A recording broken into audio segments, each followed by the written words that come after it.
யதார்த்தத்தில் வெளிச்சத்தில் வாழக்கூடிய எல்லோரும் நானும் நீங்களும் முதற்கொண்டு ஒரு நாள் இருளை சந்தித்தே ஆக வேண்டும். இறை தூதர்கள் கூட இதில் விதிவிலக்கு கிடையாது. நபி யூனுஸ் சோதனைக்காக மீனுடைய வயிற்றுடைய இருளில் சூழப்பட்டார். நபி யூசுப் கிணற்றுடைய இருளில் சோதனைக்காக அனாதையாக விடப்பட்டார். நபி இறை தூதர் ஸல்லல்லாஹு அலைஹி வஸல்லம் அவர்களும் அவர்களுடைய தோழரும் தௌருடைய குகையில் இருளால் சூழப்பட்டார்கள்.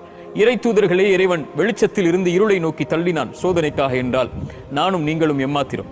இந்த இறை தூதர்களையும் இதுபோல் இந்த உலக வாழ்வில் இருளை சந்தித்தவர்களையும் அதிலிருந்து வெளியே கொண்டு வந்தவன் யார் தெரியுமா?